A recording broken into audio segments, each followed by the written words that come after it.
تو وہ ایمان جو برابر میں بیٹھی ہوئی اس کو مکمل طور پر اگنور کرتے ہوئے کمل آفتاب نے وہ اپنی ایک شارٹ ویڈیو بھی بنائی تھی، جس میں انہوں نے ایک بڑی اماؤنٹ جو ہے وہ کھلی اماؤنٹ، مطلب وہ پیک نہیں کی اس نے، ٹھیک ہے، اور وہ اس کو تھماتے ہوئے اس کے ساتھ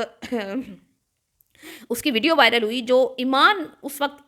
کیا کر رہی تھی کہ اپنی دل میں تو ہلچل تھی ظاہری بات ہے، لیکن مکمل اگنور کرنے کی وہ کوشش کر رہی تھی، اور اس نے اپنی آنکھوں کا جو رخ ہے کسی اور طرف پھیر لیا، اور وہ یہ فیل کروا رہی تھی کہ میں یہ مومنٹس دیکھ ہی نہیں رہی۔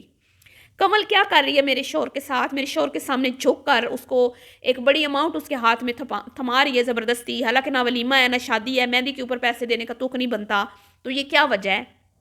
اور ایمان مکمل اگنور کر کے دوسری طرف دیکھ رہی ہے کہ بھئی میں تو اس چیز کو دیکھ ہی نہیں رہی، ٹھیک ہے، اور ایسی کئی چیزیں ایمان نے اگنور کی ہوں گی۔ ابھی حال ہی میں ایک شوٹ جو ہوئی گانا ریلیز ہوا مانی کی وائف کے ساتھ، ہیرا مانی کے ساتھ، اس میں بھی ان کی شوٹنگ کے علاوہ، ایک تو شوٹنگ ہوتی ہے نا، چلو اس میں تو وہ انہوں نے ایکٹ کرنا ہوتا ہے، ایکٹنگ ہوتی ہے، اس کے علاوہ بھی ان کی کچھ مطلب ایسی ویڈیوز وائرل ہوئی ہیں جس میں وہ دکھا رہا ہے اس کو کہ بھئی تم بڑی کوئی چیز ہو، تم بس چینل بناؤ تو میں تمہارا 500,000 ایک ہی دن میں پورا کروا دوں گا، تو یہ تو وہ، اور وہ اس کے ہاتھ پہ ہاتھ دے، تالی پہ تالی، مطلب عجیب بہت اچھی قسم کی حرکتیں ہو رہی تھیں۔ تو اب یہ ساری چیزیں ایمان تو اس سینس میں لیتی ہے کہ بھئی میرا شوہر ایک میڈیا پرسن بندہ ہے، پبلک فگر بندہ ہے، ایک فیمس سیلیبریٹی ہے، تو اس کے آگے پیچھے لڑکیاں تو ہوتی ہیں، اور یہ سب کچھ تو چلتا چلاتا رہتا ہے، تو چلے ٹھیک ہے، اس حد تک تو ہم مان لیتے ہیں، لیکن کمل آفتاب کو بوسہ دینا، اس کو چومنا، اس کو حق کرنا، اس کے پیچھے پاگلوں کی طرح بھاگنا، یہ کہاں کی انسانیت ہے؟ کون منہ بولی بہن کے ساتھ اس طرح کرتا ہے جس طرح وہ کمل کے ساتھ اتنا فری ہوتا ہے؟ تو کیا ایک بیوی کو یہ چیز ہرٹ نہیں کرتی؟ کیا وہ یہ چیز سوچتا نہیں ہے کہ میری بیوی ایسی نہیں ہے، وہ بڑی انوسینٹ ہے، اور وہ کبھی اس طرح کی حرکت نہیں کرے گی جس طرح کی کمل کر رہی ہے یا وہ کمل کے ساتھ کر رہا ہے؟ اگر تمہاری بیوی کرے تو تمہیں کیسا لگے گا؟ میں یہ پوچھتی ہوں نا اس سے کہ تمہیں کیسا لگے گا کہ اگر ایمان کے سر پہ آ کے بوسہ دے ذوالقرنین، اور ایمان بھی اس کے سامنے جو ہے وہ بے بس نظر آئے، اور اس کو بڑا اچھا فیل ہو کہ ہاں میرا منہ بولا بھائی ہے، اگر وہ مجھے ٹچ کر رہا ہے یا مجھے بوسہ دے رہا ہے تو کوئی بات نہیں، کوئی بات نہیں ہے، تو پھر میں پوچھوں بٹی صاحب سے کہ آپ کو کیسا لگے گا؟ اچھا نہیں لگے گا نا آپ کو؟ آپ نے تو 2 لڑکوں کو پکڑ کے تو ان کو بہت مارا تھا، ان کی ٹنڈ کر دی تھی میں نے سنا ہے، اور ان کو خوب تشدد کا نشانہ بنایا تھا، انہوں نے صرف غزل کی پیروڈی کی تھی بس، اور کچھ بھی نہیں کیا تھا۔ آپ کی خود کی تو برداشت اتنی ہے، لیکن آپ یہ نہیں دیکھتے کہ آپ کی بیوی پہ کیا گزرے گی جب آپ اس طرح سے لڑکیوں کے اتنے قریب ہوتے ہیں، لڑکیوں سے اس طرح کی باتیں کرتے ہیں کہ میرا سب کچھ تم لے لو ہے۔ تو جی جب سے بھٹی صاحب گئے ہیں کراچی، تو ایمان صاحبہ جو ہیں ظاہری بات ہے وہ کہاں آؤں گی؟ اپنے گھر، اپنی اماں کے گھر، کیونکہ بھٹی کی موجودگی میں بھی وہ ہفتے کے 6 دن جو ہے وہ اماں کے گھر ہی رہتی ہیں، کیونکہ بھٹی صاحب تو ان کو ویسے بھی ٹائم نہیں دیتے، تو اب تو وہ ایک مجبوری کے تحت کراچی میں گئے ہوئے ہیں۔ اور اب میں آپ کو بتاؤں کہ جب ڈکی نے طلحہ کے ساتھ وہ کیا نا، مطلب ان کی آپس میں وہ ہو گئی ان کی بات چیت، اور انہوں نے اپنے معاملات کلیئر کرنے کی وہ ایک ویڈیو جاری کی، تو اس کے بعد بھٹی صاحب جو ہے نا منظر عام پہ آئے، اور انہوں نے کہا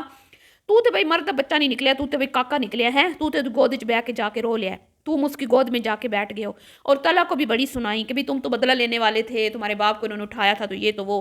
تو میں اس کو کہوں گی خود بھی تو معافیا مانگ رہے ہو، خود تم علماء کرام کی گود میں نہیں بیٹھے، جیسا ڈکی ویسے تم، جب تم لوگوں کے گرد گھیرا تنگ ہوتا ہے نا تو تم لوگ پھر ایسے ہی کسی نہ کسی کی گود ڈھونڈتے ہو اور وہاں پہ بیٹھتے ہو اور معافیاں تلافیاں کرتے ہو، تو مرد کے لانے کے تو لائق ہو ہی نہیں، جو صحیح بات ہے۔ جو اپنی بیویاں مائیں بہنیں نچا کے سوشل میڈیا پہ وائرل ہوا وہ بندہ، وہ کسی دوسرے کو کیا کہے گا کہ تم مرد نہیں ہو، یا تم جا کے طلحہ کی گود میں بیٹھ گئے ہو؟ تم بھی علماء کرام کی گود میں بیٹھے تھے جب وکیلوں نے تمہارے گرد گھیرا تنگ کیا تھا، جب تمہیں خوابوں میں جیل نظر آنے لگی تھی، تمہاری اماں روتی تھی، تو تمہیں جب پتہ چل گیا کہ اب جو ہے جان چھٹنے والی نہیں ہے تو تم نے معافی مانگ لی۔ پہلے تو تم بھی معافی نہیں مانگ رہے تھے، تم تو کہہ رہے تھے کہ بھی دیکھ لیں گے، جیل مردوں کے لیے بنی ہے، قانون ہمارے لیے بھی ہے، ان کے لیے بھی ہے، دیکھ لیں گے یہ وہ، لیکن جب ٹائم آیا تو کیا کیا؟ 3 عدد علماء کرام کو بٹھا کے معافیاں تلافیاں کر لی ہیں، تو تم ٹھیک تو رکی کرے تو غلط۔ تو ڈکی نے تو یہ کہا کہ بھئی یہ اصل میں اسکیم ندیم نانی والا اور یہ رجب بٹ کا تھا، میں بعد میں شامل ہوا ہوں، جس کی وجہ سے بھٹی کی دم پہ پاؤں آ گئے اور وہ چیخنے لگا، اور اس نے کہا کہ بھئی ڈکی صاحب نے کیوں جرم جو ہے وہ قبول کر لیا ہے، اعتراف جرم کیوں کر لیا ہے؟ کیونکہ یہ جس طرح انس علی کے ساتھ اس نے فائٹ کی تھی فیک، اور وہاں سے پیسہ کمایا تھا یوٹیوب فیملی کو بیوقوف بنا کے، یہاں سے بھی اس نے پیسہ کمانا تھا، لیکن وہ پلان چوپٹ ہو گیا اور ڈکی کی وجہ سے تو بالکل ہی فلاپ ہو گیا، تو یہ چیز جو ہے وہ بھٹی صاحب کو اب ہضم نہیں ہو رہی، تو تم کس چیز کے مرد ہو؟ جب انس علی سے فائٹ ہارے تھے تو تم نے وعدہ کیا تھا کہ اگر میں فائٹ ہار گیا تو میں فیملی ولاگنگ کو جو ہے خیر آباد کہہ دوں گا، چھوڑ دوں گا، لیکن تم نے نہیں چھوڑی نا، اپنی جیب میں پیسہ ٹھوسا، انس علی نے جو تمہیں پیشکش کی تھی وہ قبول کی، پیسہ ٹھوسا اور سائڈ پہ ہو گئے، اور وہی تمہاری بڑکیں، وہی پھڑکیں، وہی تمہاری حرکتیں چل رہی ہیں تو تم خود کیا ہو؟ خود کبھی اپنی گربان میں جھانکا ہے تم نے کہ بھئی ڈکی صاحب مرد نہیں ہے؟ تم خود اپنی اماں کے پلو میں